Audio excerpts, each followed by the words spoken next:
Thank you for coming. It's really exciting for me to be at Mathrubhumi, my first time here. Not Ram's first time. I think he has been here before. No. First time at this festival. Oh, so for both of us, he has an association with Mathrubhumi. His column appears here. His books have been translated into Malayalam. But for both of us, it's the first time at the festival. And we're talking about a book that I think is very special in many ways. It's called The Cooking of Books, a literary memoir. And it has a protagonist and a hero. The protagonist has just been introduced, Ram Guha himself. And the hero is somebody who most of you may not have heard of or may have heard of only very slightly. He's a very important figure in the history of publishing, English language publishing in India, but he doesn't appear in public very often. He never talks about himself. His name is Rukun Advani. And this is a story of a bunch of things. It's a story, first and foremost, of an editorial relationship between Ram and Rukun Advani, starting from when Rukun was a young editor at Oxford University Press in Delhi, and Ram was just starting out his journey as a scholar, initially from the field of sociology and then going into history, cricket writing, ecological history, all of those fields. So it's a story of a 40-year partnership between an editor and a writer, but it's also a whole lot of other things.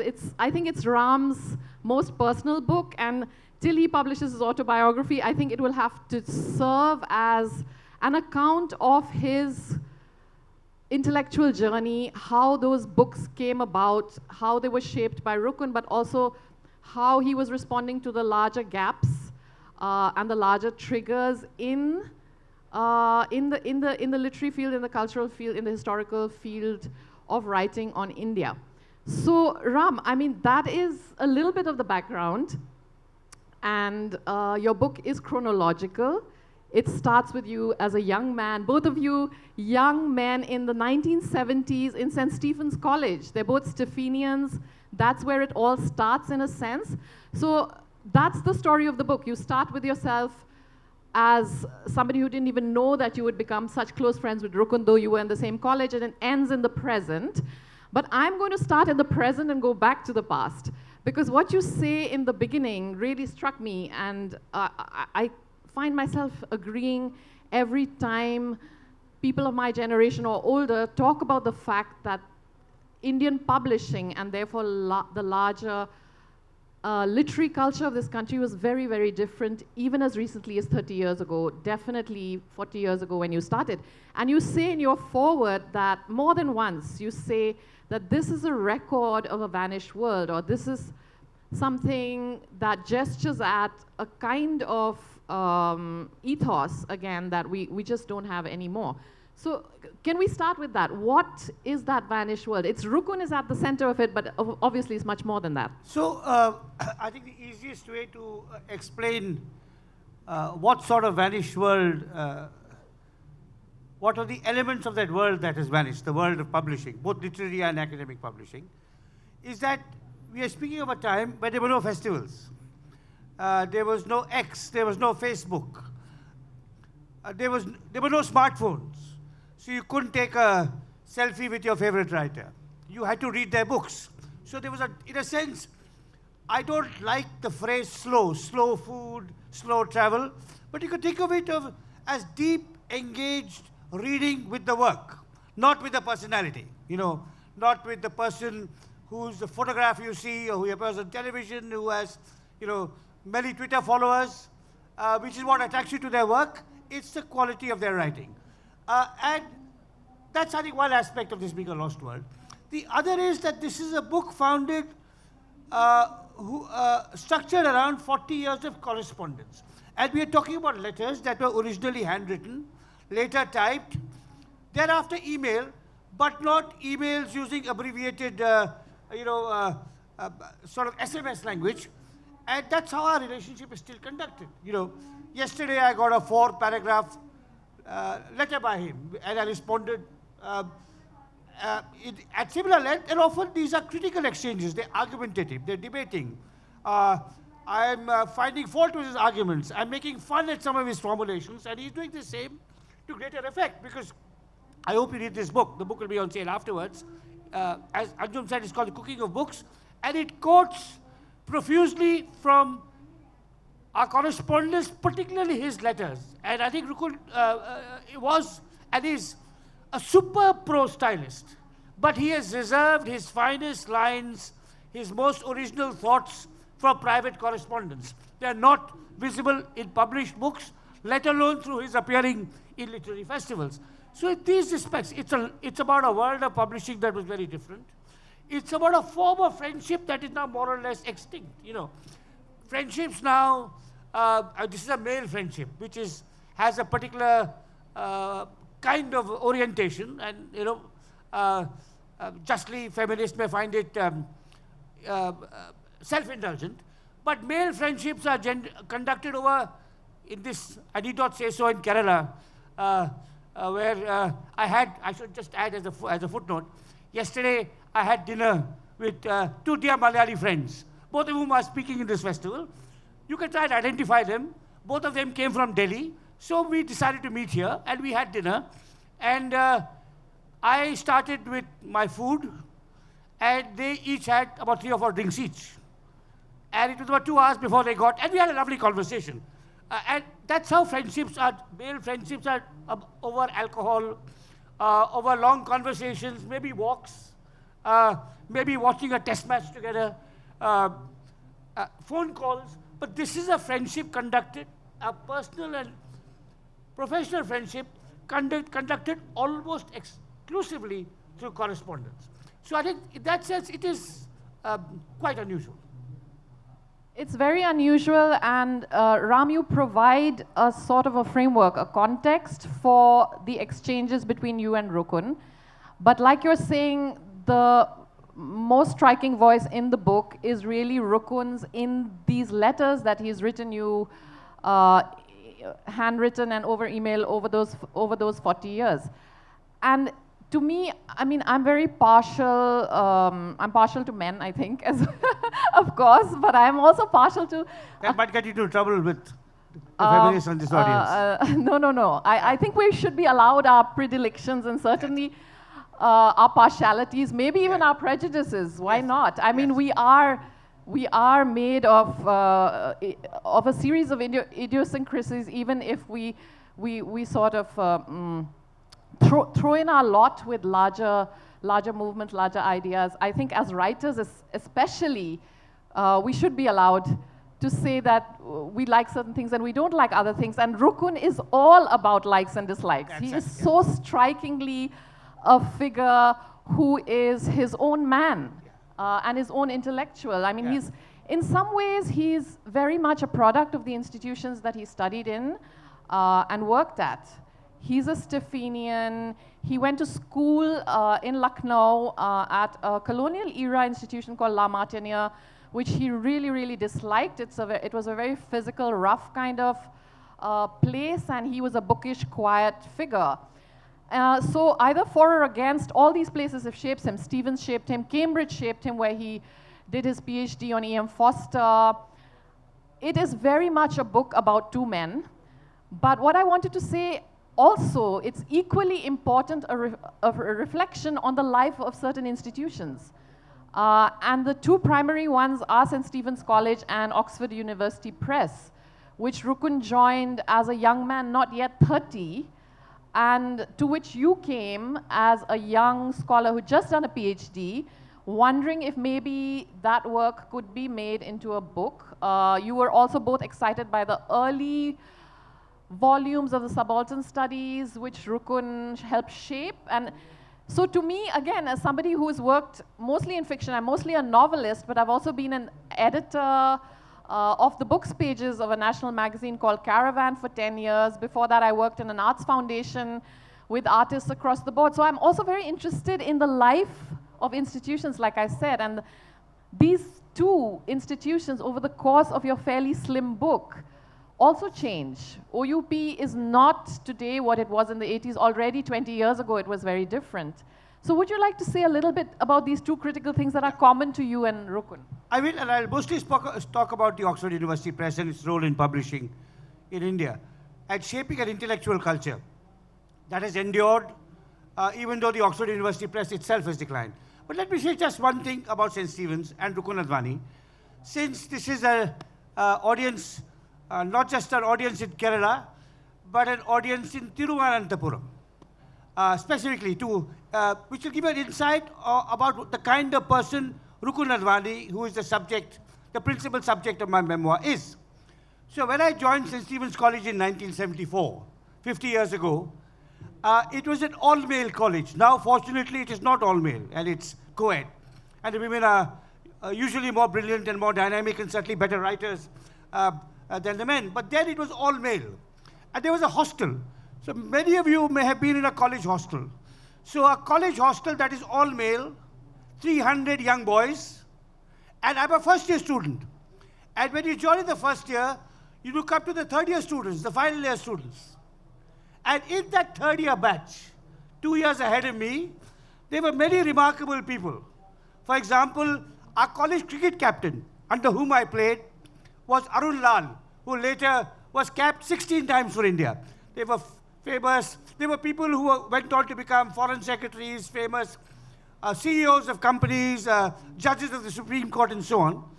But by common consent, the two most brilliant people in the third year were Rukun Advani and the person who is now your current MP, Shashi Tharoor.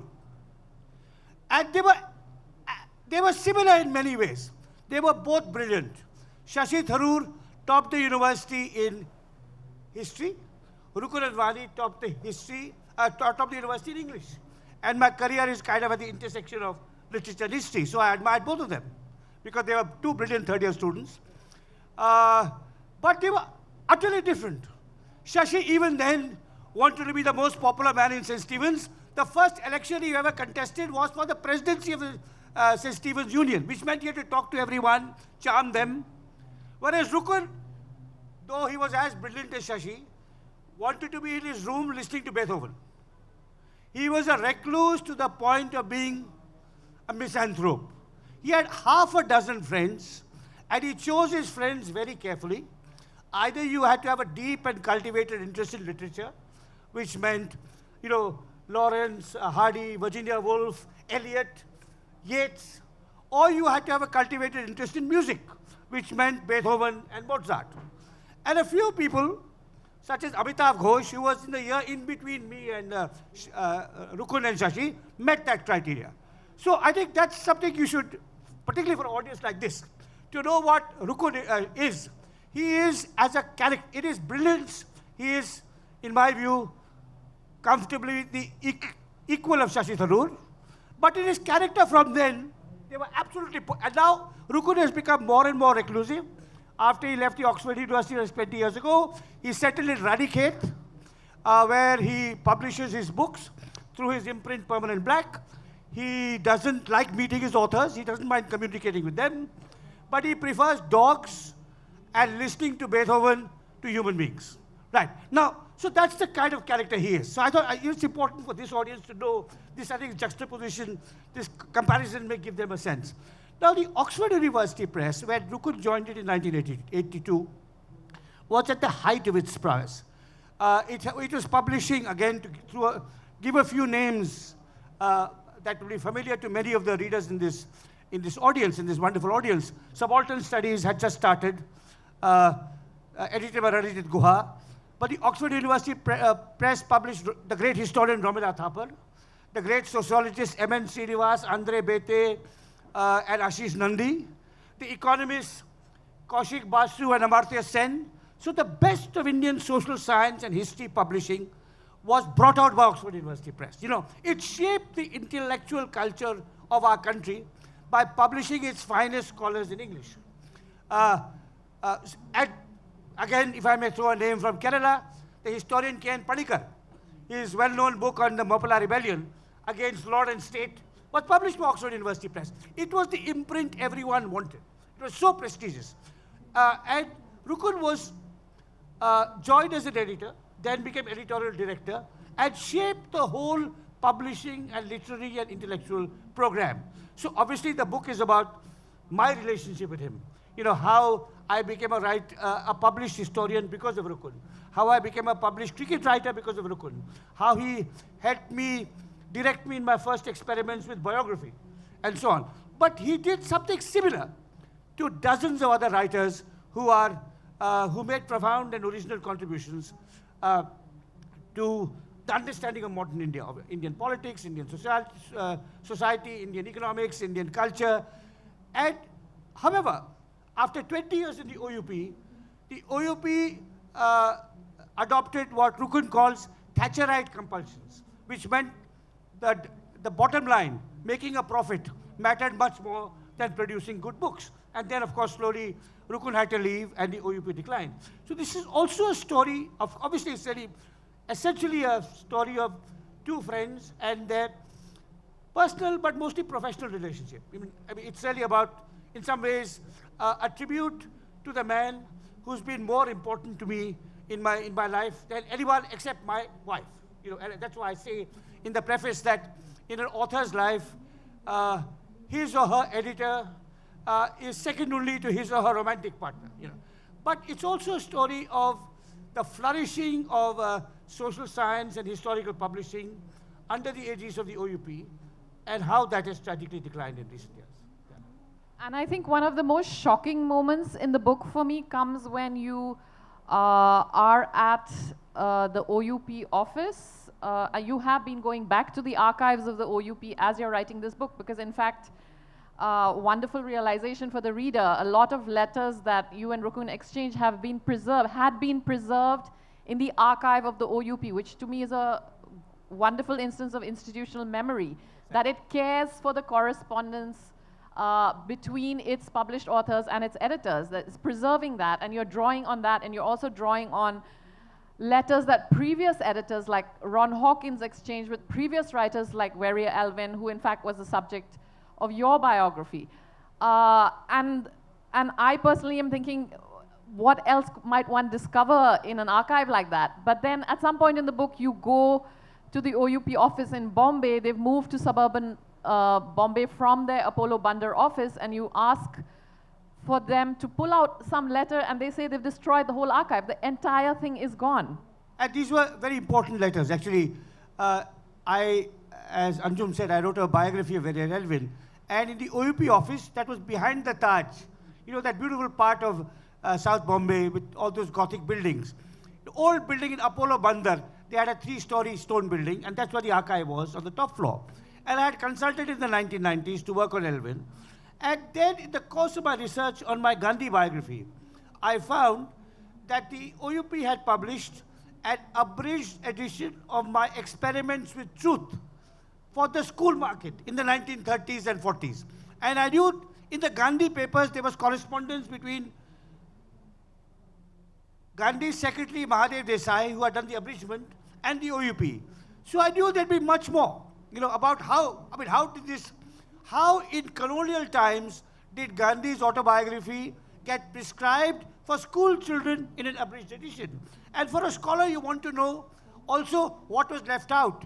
You know, what were the portions that were deemed relevant for high school children in India in the 1930s and 40s. And I'm sure we had the entire correspondence. But I went there and I found that to make money, the MD of OUP wanted to enhance the profits of the company. So he sold this, he got the company to sell this beautiful 3-story stone building in Apollo Bandar in Colaba, and he bought some premises in the suburbs, and he trashed the archive. You know, that was it. Now, which is really an act of vandalism. I mean, of course, it's maybe a petty act of vandalism compared to the more public and political acts of vandalism that this country is now experiencing, historical vandalism. But still, you know, for a writer and a biographer of Gandhi, to think that this is Gandhi's most important work, it's his autobiography, and it's being rendered and condensed for school children. What was the process? What was the likely readership? What sections were left out? You know, and all of that would be there. So, in a sense, it was one of the saddest moments of my life when I learned that the OUP archive had gone. Yeah. But I'm also curious about what place does OUP have in the larger landscape of Indian publishing? Because of course, this was one of the first leading presses. It was already publishing books in the colonial era. It had very, very inspiring editors who sort of created a culture that Rukun sort of inherited and was very much there in the 80s into the 90s when you were working with him into the 2000s. into the 2000s. Yeah. And some of your correspondence with Rukun is, by the way, sometimes and sometimes more centrally, also talking about which other publishers are in the game. You yourself, some point down the line, move to trade, what you call trade presses. You've published your books not exclusively with OUP at all. You've published with Penguin, you've published with Picador. So I want to turn the discussion around a little bit to ask, we've been talking about things getting worse in so many ways. Yeah. We've been talking about a whole archive destroyed that just sounds hard to believe. We've been talking about relationships between editor and writer that don't obtain anymore, sustained correspondences of the sort that don't seem possible. But the fact is that Indian publishing as we know it is also a product of this period. Yeah. Right? Especially of the sort that you later went into. I am a product of all those trade presses that appeared only later, really later in the 90s, came into their own early in this century. And I think, obviously no one of my generation would have become the writers they did if they were not this blossoming of publishing houses, and publishing houses doing very different things. They were, my first novel was published by Zuban. And Zuban itself was a new outfit at that point, fairly new. So I can't be completely cynical I agree. about the history of Indian publishing because I'm a product of it. So what has got better? So let me explain what has gone better and what has gone worse. So OUP, you see, I've spoken about OUP's pioneering role in scholarly publishing, history, sociology, economic development, literary criticism. But OUP also pioneered in some ways, not pioneered, played an important role in publishing, in promoting the finest Indian language poets in English. A.K. Ramanujan, Arvind Krishna Mehrotra, likewise with playwrights, Girish Karnad, Vijay Tendulkar, even novels in translation. The wonderful ODR novel Paraja, Gopinath Mohanty, was first published by OUP because Penguin did not exist in the 1980s when I was first started working with OUP.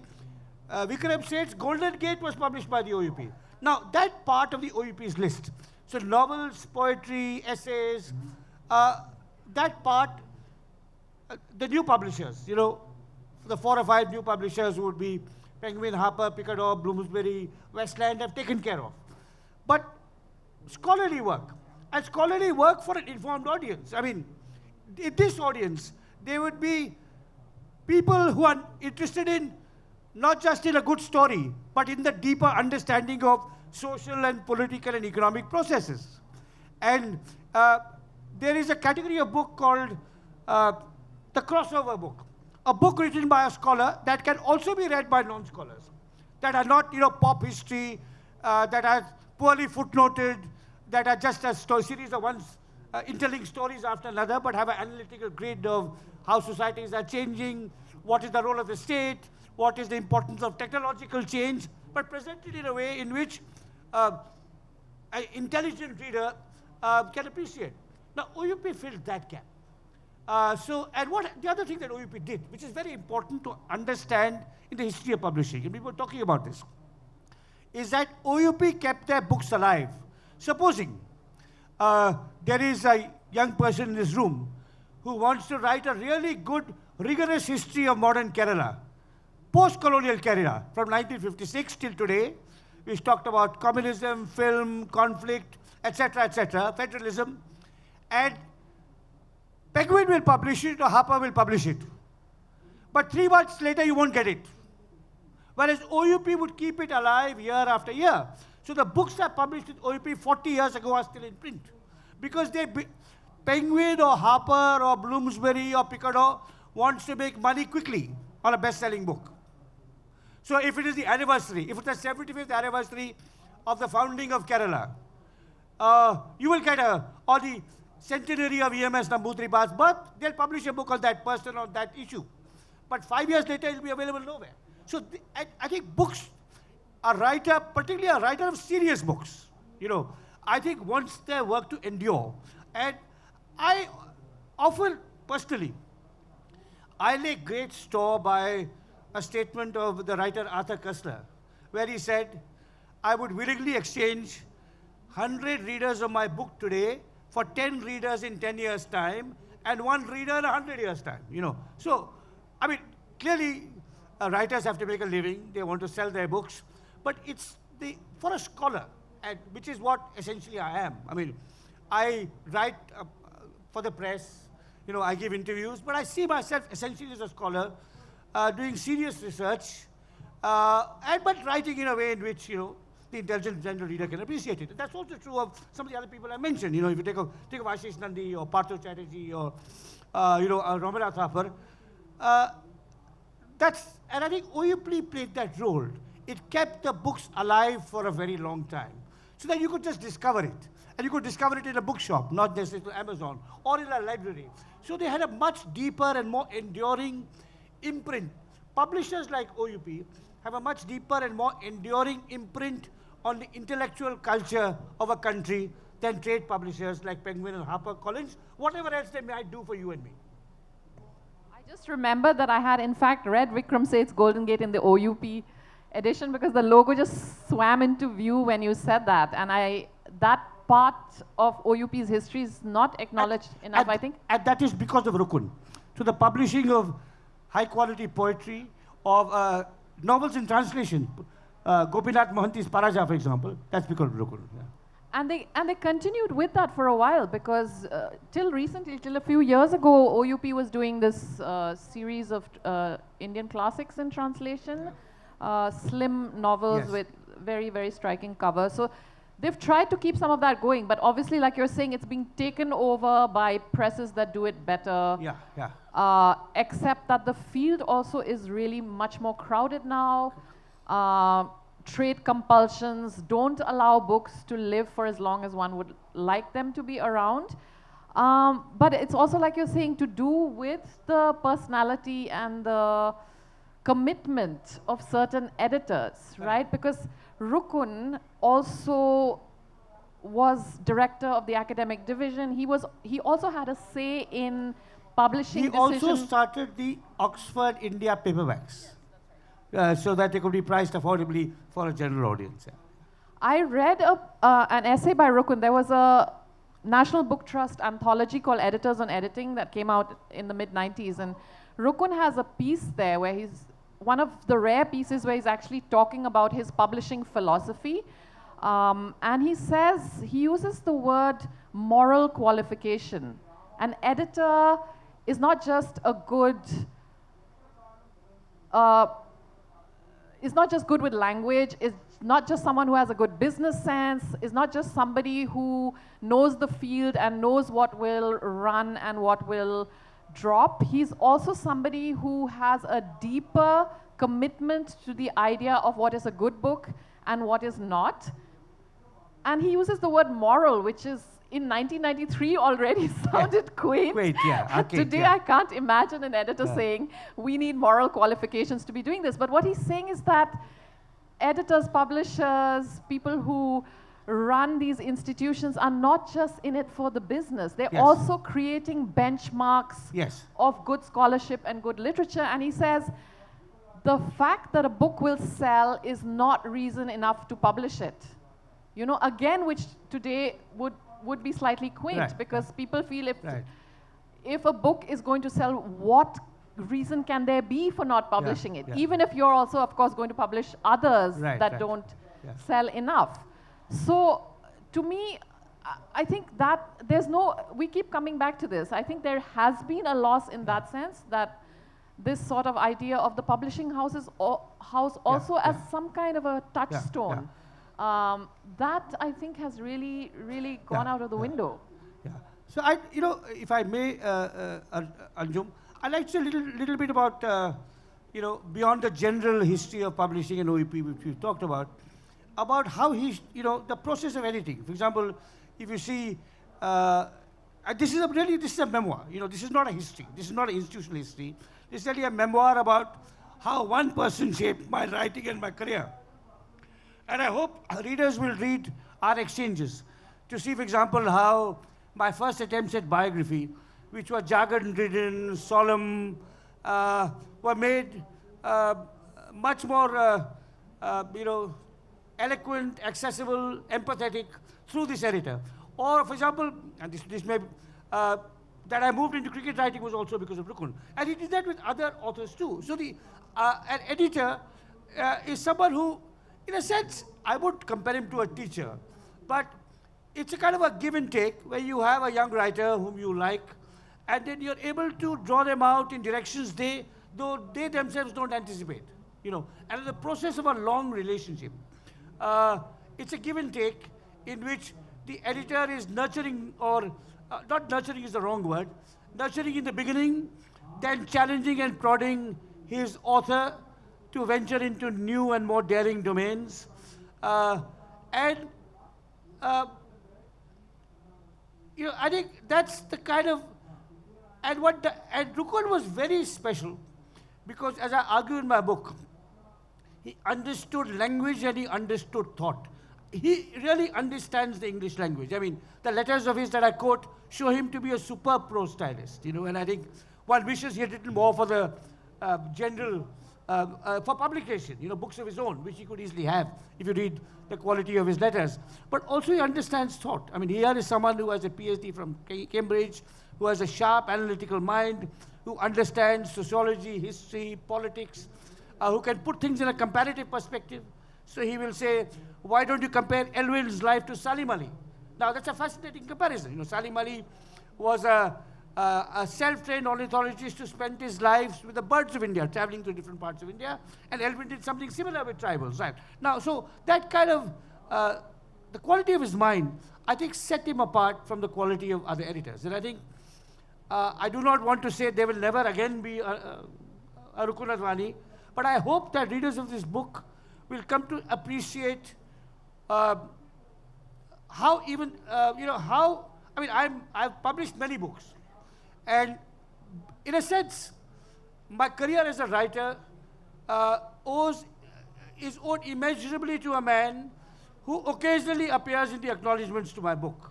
But through this particular book and the correspondence quoted in it and the exchanges and the arguments that are narrated in it, you can get a sense of, in a sense, the ghost in the machine, the person who made it all possible. Yeah. As Ram said, some of the most interesting parts of the book are the very detailed interventions that Rukun makes in ideas that Ram shares with him about books he wants to write, or even just an article or two that Ram is thinking about and shares with him, and Rukun's very, very wholehearted, generous involvement in how to make a piece of writing better. There's an essay that Ram wrote on the bilingual intellectual in India, which some of you have read. I really like that piece. It touches on many things that concern us all as writers and readers of literature. And of course, you don't know what went on behind the scenes in the making of that, but reading this book, you do. And you see how closely Rukun helped to shape that piece that eventually then went into one of your collections of essays. But what I wanted to say is those exchanges are wonderful. I'm enjoying that very much when I'm reading. But when I come to your disagreements, I'm even more excited because I think it reveals so much more about both of you as people. Yeah. And I want to tie it back to something that we discussed right at the beginning, which is that this is an account of elite male friendship, which, of course, it is in the most basic descriptive sense. Yes. But it is also about Rukun considering himself very much, despite having worked in these leading institutions and being a product of St. Stephen's and so on, he sees himself as an outsider to the Indian mainstream, is the feeling that you get from Rukun. I think more a loner. Not an loner. outsider. Not Okay, an he's a outsider. loner. So I Yeah. use the outsider knowingly though, because I think there is an outsider tradition in Indian English writing. Some of it is Stephenian actually. Yeah. You know, like Upmanyu Chatterjee is the best known example. I mean, English August is a classic outsider Yeah. novel. Yeah. And I was thinking of that because in some of your exchanges, you have Rukun saying that he doesn't see himself necessarily as even a patriot. He's concerned about the life of this country. He's concerned about the fate of Indians, but he wouldn't stick out his neck to defend India as an idea or the Indian state in the way you would. He would defend individuals. So there's a description in this book of how the Aurobindo scholar Peter Hees, who's a great American scholar of Aurobindo living in the Aurobindo ashram in Pondicherry, he had his visa extension denied. And Rukun lobbied. He lobbied with Upinder Singh, who was the daughter of the Prime Minister. Upinder Singh, the historian who was author. He lobbied with Jairam Ramesh, he also knew.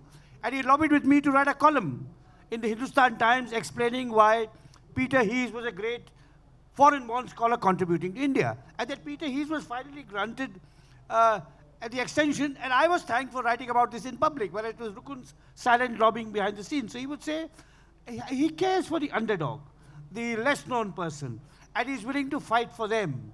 One of the things he's done, what he did with me, I was an unknown, obscure scholar. I had no patron. You know, I didn't study in Oxford or Cambridge. I did not even study in JNU.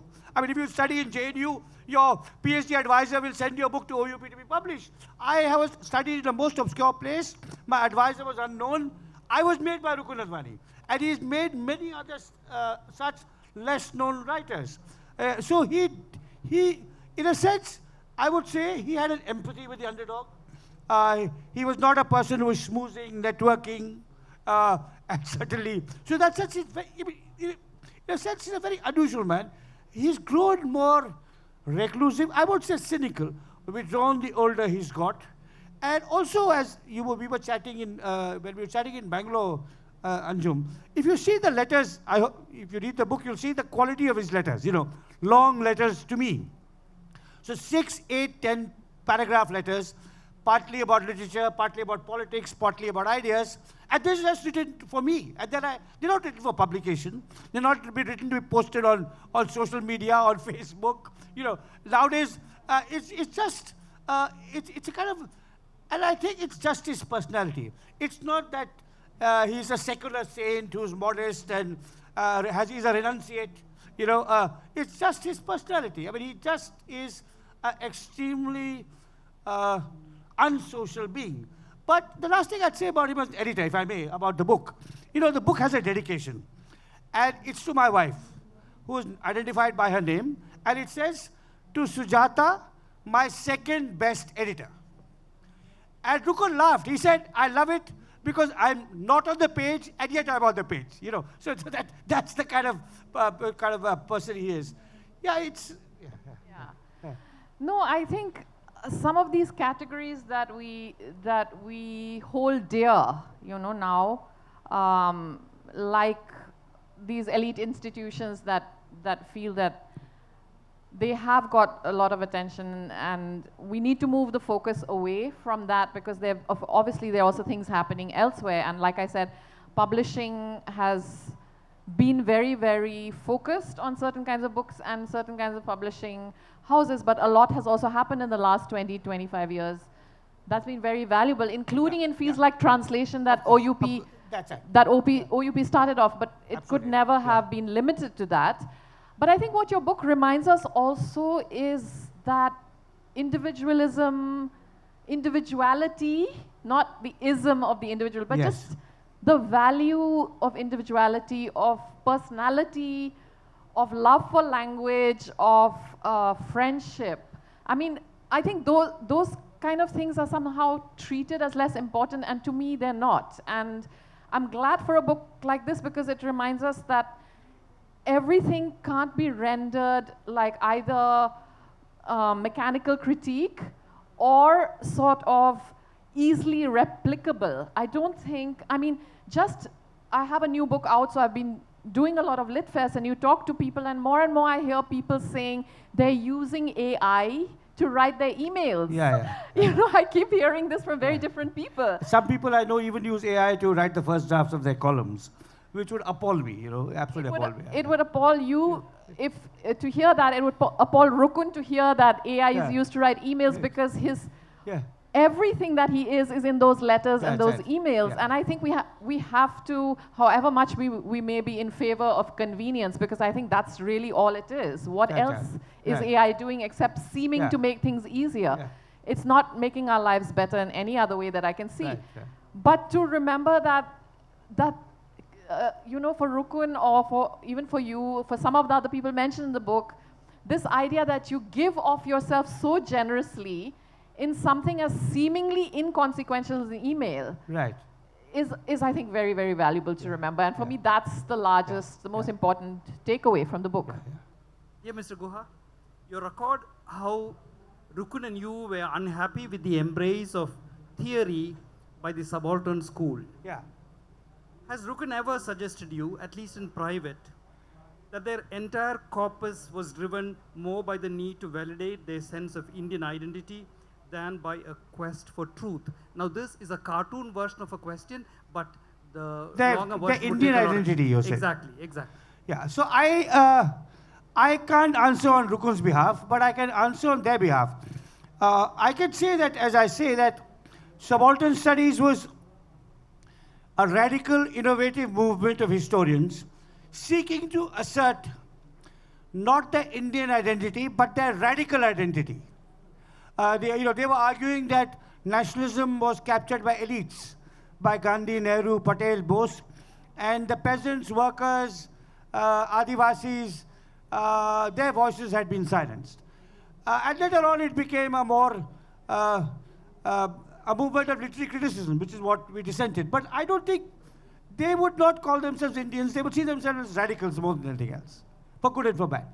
First question is to Ramachandra Guha as an historian. There was a notification from a certain educational institution that they will strip off the studies about Mughal Empire. And we are talking about my book. We're not talking about history writing. If you have anything about writing or my career, yes. Yeah, go ahead. What's your second? I don't want to talk about history generally. You have another question? Yeah. Okay. Any questions from at the back? Yeah. Okay. I had two questions. Probably I'll ask just one now. So somewhere you'd mentioned that the books that are being written now, the publishers aren't really, they don't want probably the message to go, or they're more bothered about the money that they want rather than the idea, right? Somewhere, Anjum, I think you'd mentioned that, publishers are more interested in the short-term gains rather than... I mentioned that. Right. So do you see that changing sometime? So I think it's important for, publishing is a business.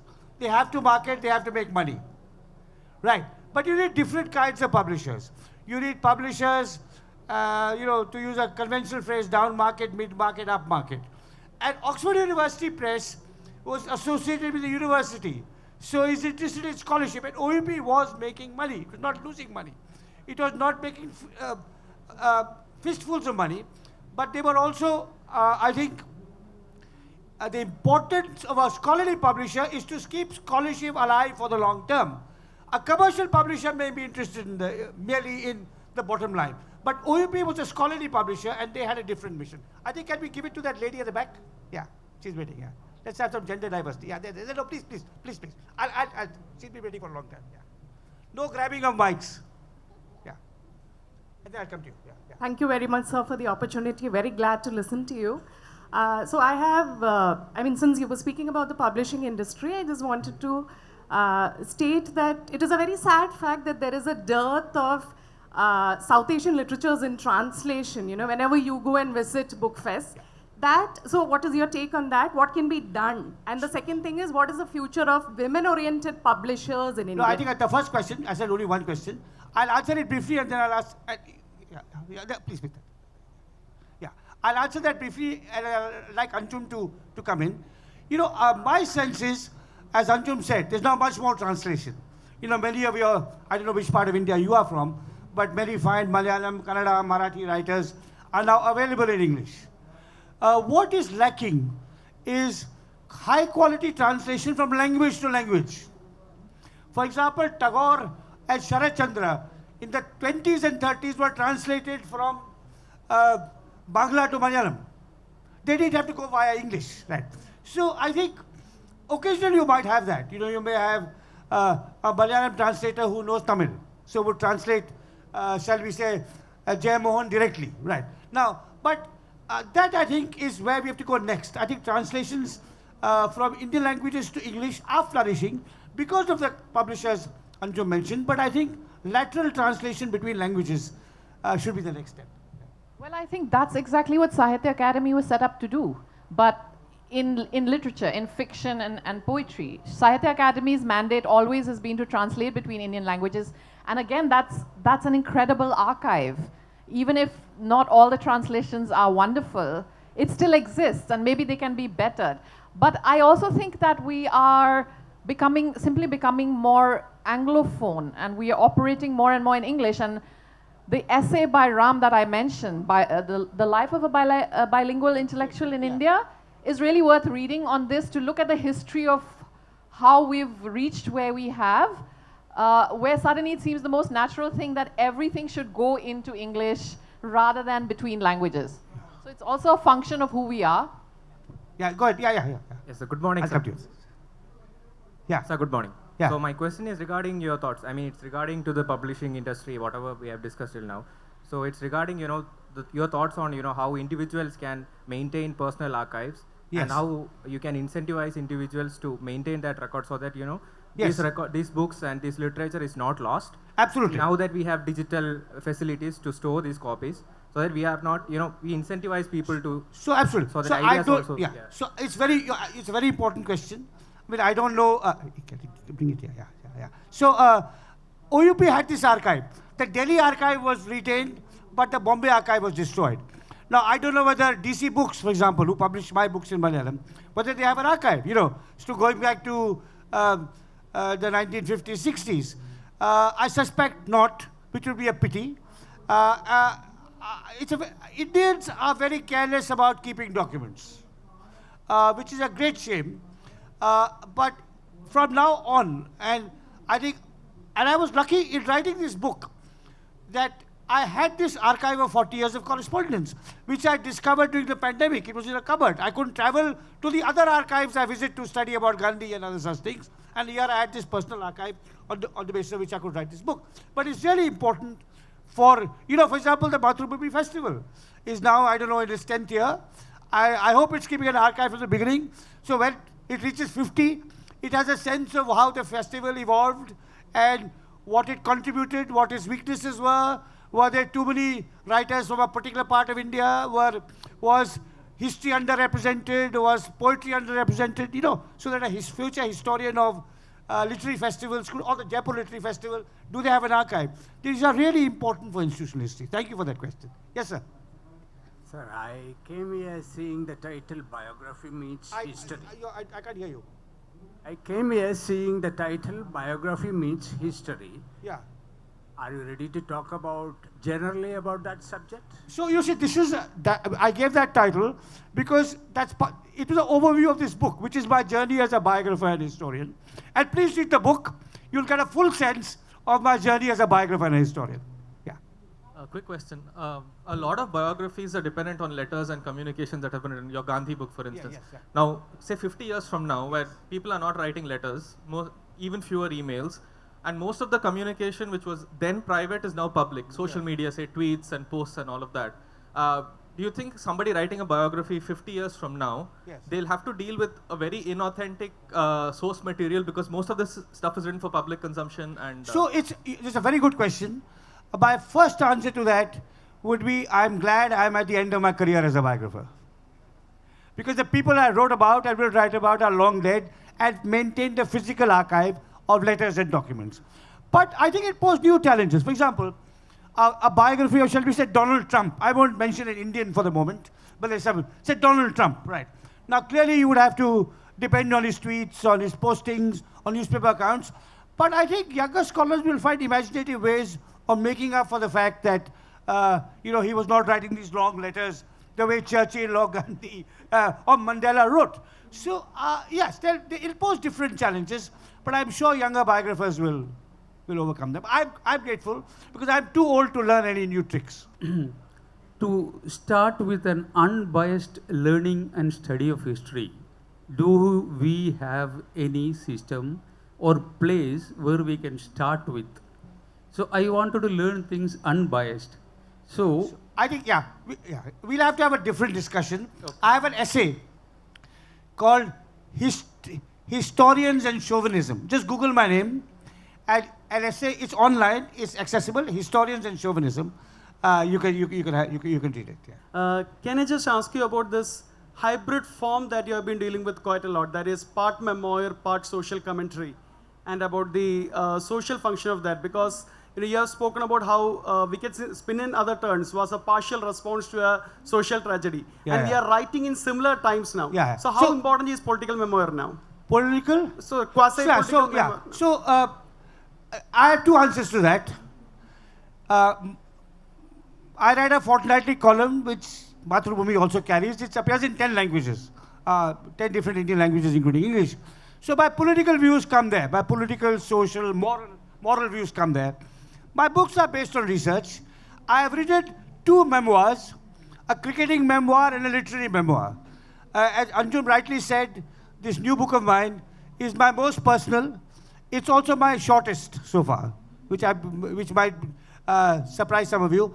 I will one day write a political memoir of what it was to grow up in the age of Jawaharlal Nehru and to grow old in the age of Narendra Modi, right? And so this is an arc of 65 years, and the interesting characters I've met, the controversies I've either witnessed as a bystander or participated in. But that book, it certainly can't be published now. Because it'll have too many things. Publishers today are paranoid about lawyers and libel cases. But I've written it. It's 200,000 words long. It's in the safe custody of a friend. And if I have a heart attack tomorrow, you can read it.